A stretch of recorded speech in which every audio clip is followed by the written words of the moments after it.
Bendiciones, mis amadas. Nuevamente contigo, tu hermana y amiga Carol de L. Y hoy estaremos hablando, el sexo es un diálogo. Hemos ya aprendido la importancia de tener un matrimonio. Hemos aprendido que el sexo en el matrimonio es importante, guiado y con la bendición de nuestro Señor. Pero, ¿qué sucede con el sexo en un pleno diálogo entre un hombre y una mujer? El matrimonio es una conversación para toda la vida, para empezar, ¿verdad? Es un intercambio de ideas, compartir alegrías y tristezas. Cuando un hombre y una mujer prometen ser fieles el uno al otro, ese voto matrimonial significa que compartirán sus más profundos pensamientos y sentimientos, mis amadas, el uno con el otro. Se van a comunicar, o para situarlo en un contexto espiritual, vamos a darles enfoque, tendrán comunión el uno con el otro. Y acá nos recordamos de la palabra de Dios en 1 Corintios 11 al 12. Pero en el Señor ni el varón es sin la mujer, ni la mujer sin el varón. Porque así como la mujer procede del varón, también el varón nace de la mujer, pero todo procede de Dios. Aquí la palabra de Dios nos recuerda que el hombre y la mujer están físicamente vinculados el uno al otro, remontándonos hasta la creación.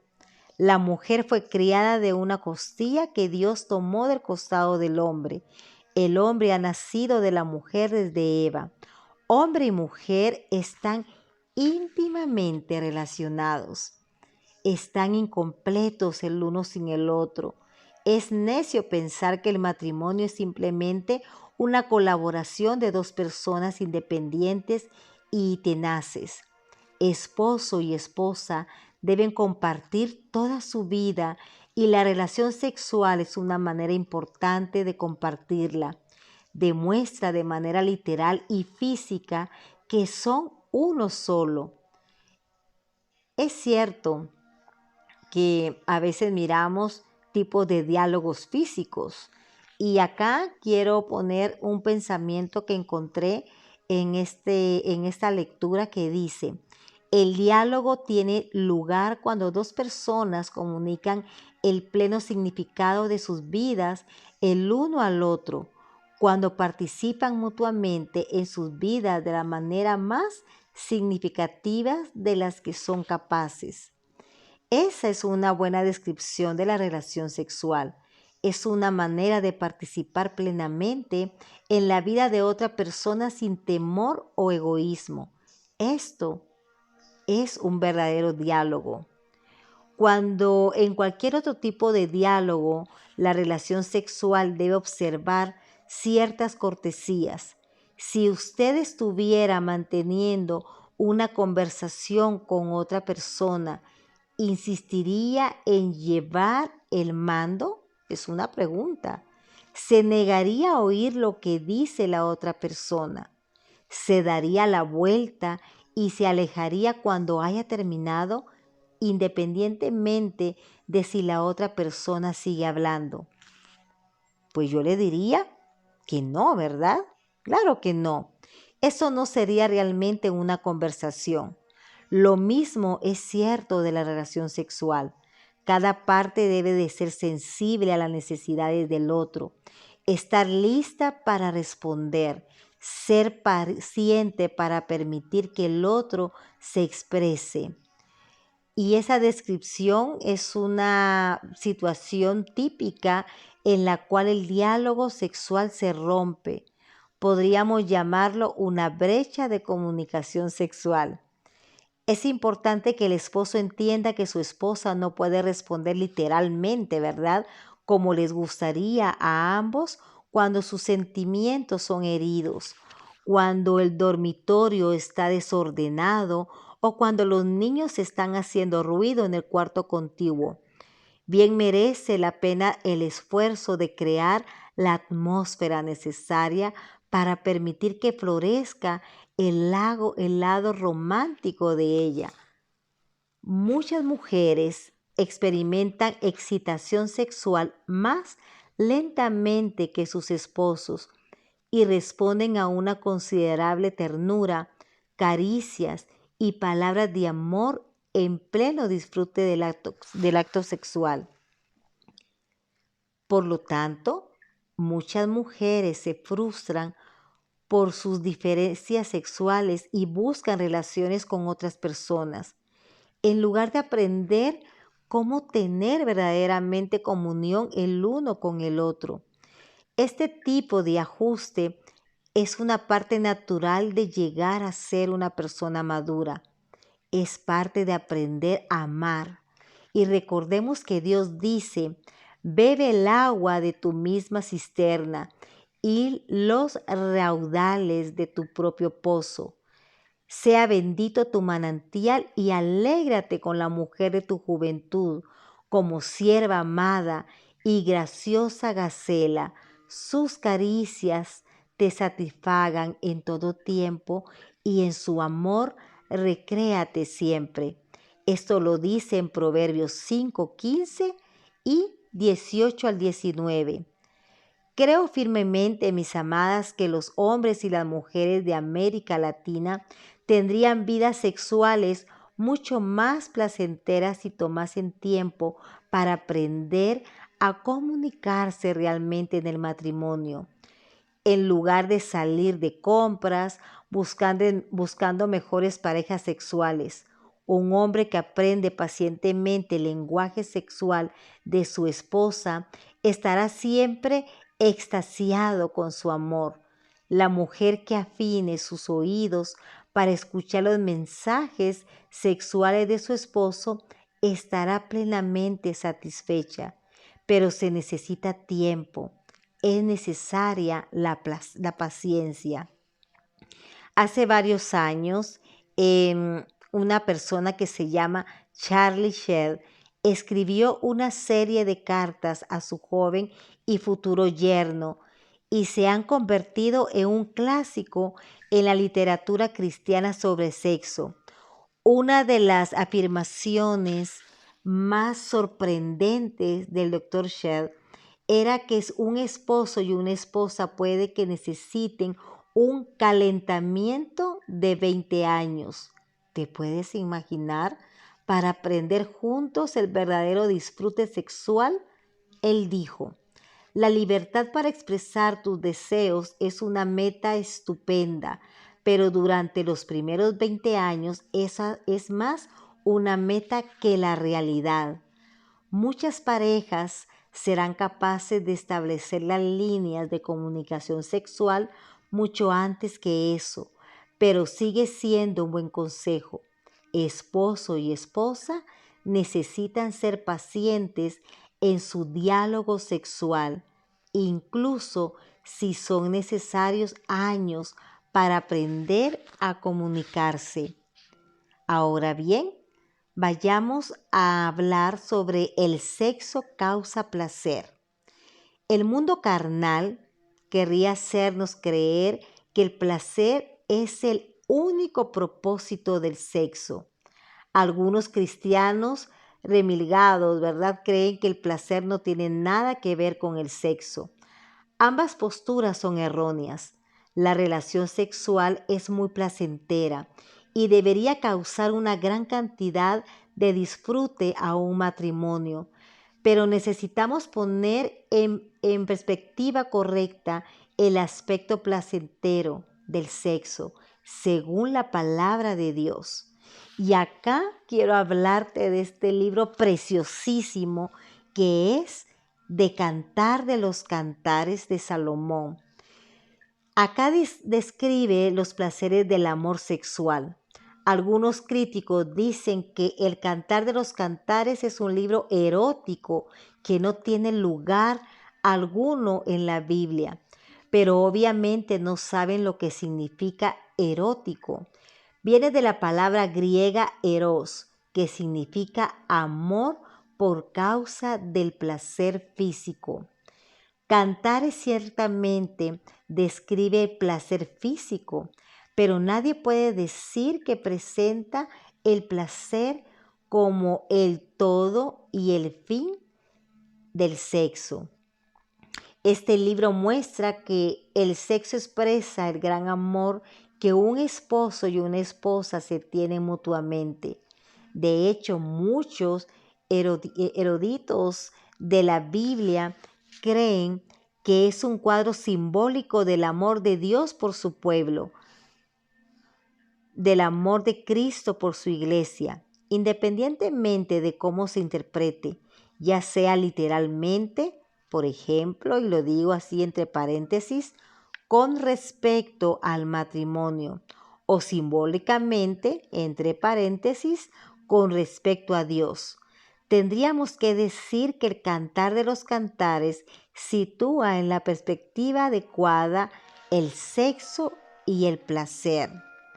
Veamos un par de pasajes de este notable libro. Por ejemplo, Cantares 1:7. Hazme saber, oh tú a quien ama mi alma, donde apacientas, donde sosteas al mediodía, pues, ¿por qué había de estar yo errante junto a los rebaños de tus compañeros? Este es el sincero ruego de la esposa a su esposo. Subraya el mensaje que ya hemos oído de parte de Dios, que una pareja casada no debería buscar placer con otros compañeros. Aquí Dios pone sus planes en la boca de la esposa misma. Ella dice efectivamente, muéstrame cómo puedo encontrar placer contigo, querido, pues porque debería intentar encontrarlo con tus amigos. Claramente, una infidelidad. Ya dije que la Biblia es muy clara en cuanto a sexo, ¿verdad? Si seguimos leyendo en Cantares, encontraremos a la esposa rogando a su esposo una y otra vez, suplicándole que encuentre su placer sexual con ella. Recordemos que este libro fue inspirado por Dios, al igual que cualquier otro libro de la Biblia. Deberíamos observar lo que Él nos enseña aquí en cuanto al sexo. Vean este punto bien importante. La esposa dice, venga mi amado a su huerto y coma de su dulce fruta. Yo soy de mi amado y mi amado es mío. Él apacienta entre los lirios. Yo soy de mi amado y contigo tiene su contentamiento. Cantares 4:16, 6:3, 7:10. Léelo y reflexiona. ¿Ve cómo el tema de placer está en todo este libro? Sin embargo, es simple placer, como una expresión de amor, no placer por placer. En la primera frase, véase Cantares 4:16. La esposa invita a su esposo a comer de su dulce fruta. Esta es una manera gráfica y hermosa de invitarle a disfrutar de los placeres físicos de su lecho matrimonial. Entonces, de los placeres físicos de su lecho matrimonial, ella dice que él apacienta entre los lirios. Cantares 6:3. El lirio es un símbolo de pureza o en este caso de virginidad. La esposa se alegra de decir que su esposo es el único que ha gustado sus placeres sexuales. Ella los ha guardado para él porque sabía que le pertenecían a él y él a ella. Ella dice, conmigo tiene su contentamiento. Cantares 7:10. A cualquier mujer le gustaría decir eso sobre su esposo. a pesar de todas las otras mujeres cuyos encantos físicos podrían tentarle. Conmigo tiene su contentamiento. Él encuentra placer en el lugar correcto con su esposa.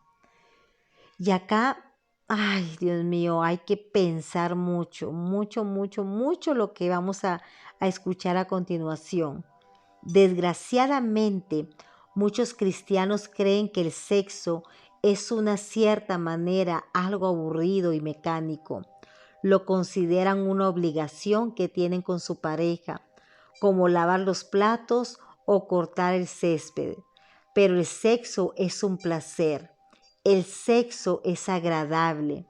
Dios quiso que el sexo fuera para el placer mutuo de esposo y esposa, y ellos como deberían sentir reserva alguna en cuanto a explorar los muchos obsequios y sorpresas que tienen para ellos.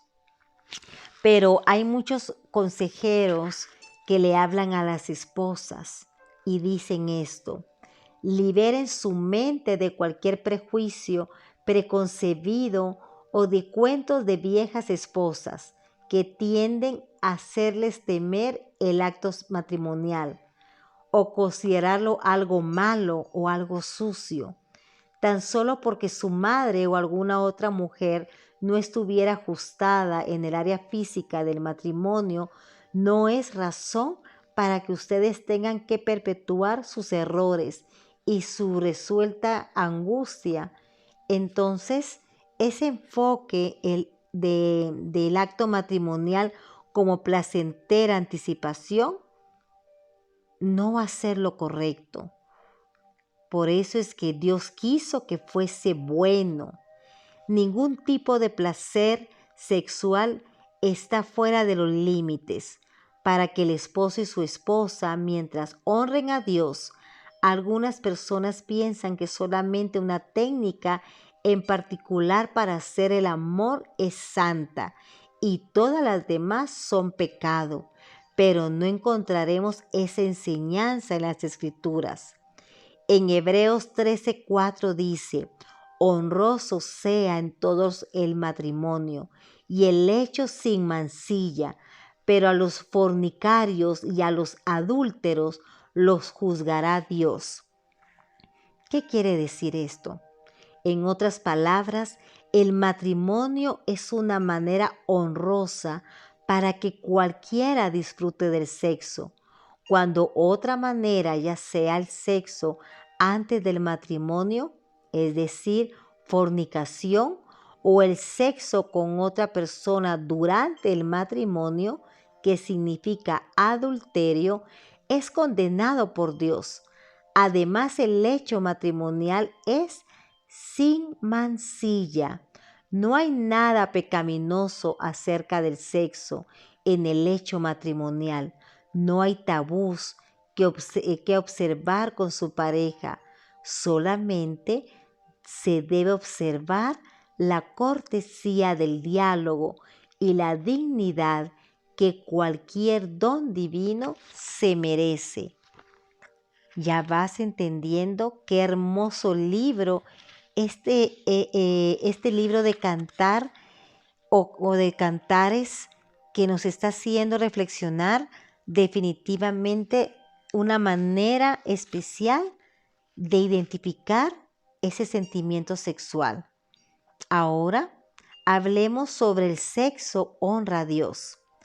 Antes de dejar el tema del sexo en el matrimonio, deberíamos considerar el modo en que la vida sexual de un hombre y una mujer cristianos puede dar honra a Dios.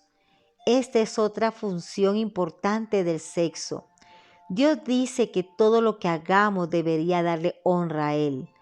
En 1 Corintios 10:31 dice: sí, pues coméis o bebéis o hacéis otra cosa, hacedlo todo para la gloria de Dios.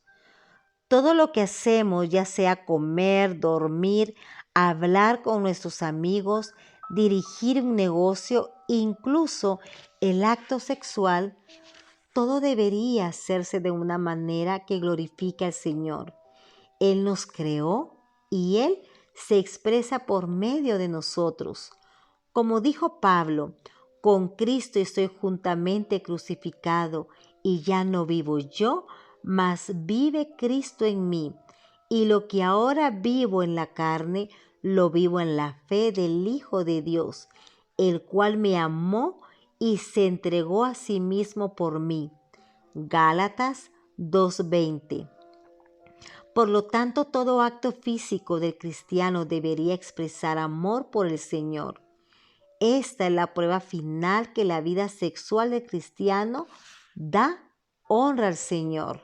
Ahora yo te pregunto, ¿das honra al Señor? Si un hombre y una mujer comparten el gozo del sexo en el matrimonio tal como el Señor quiso que fuera, y si se considera el uno al otro con el amor y el respeto que cualquier cristiano debería tener por los demás, sin duda alguna su vida sexual será un tributo al Señor. Pero si flirtean con el sexo fuera del matrimonio, han quebrantado totalmente el mandamiento de Él. Si desea relaciones sexuales simplemente por la emoción o la carga física que obtienen de ella, sin ningún pensamiento de amor mutuo, lo han matado, lo han abaratado. La mayoría de manuales sobre el sexo nos dirían que el método del sexo es lo importante, pero la palabra de Dios nos dice que el motivo es igual de importante. Si un hombre y una mujer participan en el sexo con motivos egoístas o pervertidos, malgastan uno de los bienes más preciosos de Dios, le insultan y tendrán que pagar las consecuencias. Hay un consejero que dice: lo distintivo sobre el concepto cristiano del sexo está en así reconocerlo plenamente como una función biológica del hombre, pero al mismo tiempo insistir en que es una función de la personalidad total que es espiritual en lo más elevado. Sus aspectos físicos no pueden ser disociados de sus aspectos espirituales. Esa es la clave. El sexo no puede entenderse o no puede apartarse de todos los otros aspectos de la vida consagrada o bendecida del cristiano. Es el matrimonio, mis amadas mujeres de reino. Eso es lo más importante. El sexo es una parte normal de la vida cotidiana, al igual que comer o cualquier otra función física. Por lo tanto, no deberíamos ser reticentes o hablar al respecto. Deberíamos dar gracias a Dios por el sexo y esforzarnos por utilizar de manera tan gozosa y reverente como cualquier otro don de Él, porque recuerda que nos lo ha dado, nos lo ha obsequiado para el disfrute. Bueno, mis amadas hermosas, ha sido un estudio bastante concreto y directo y espero que haya sido de bendición. Hasta pronto. Bendiciones.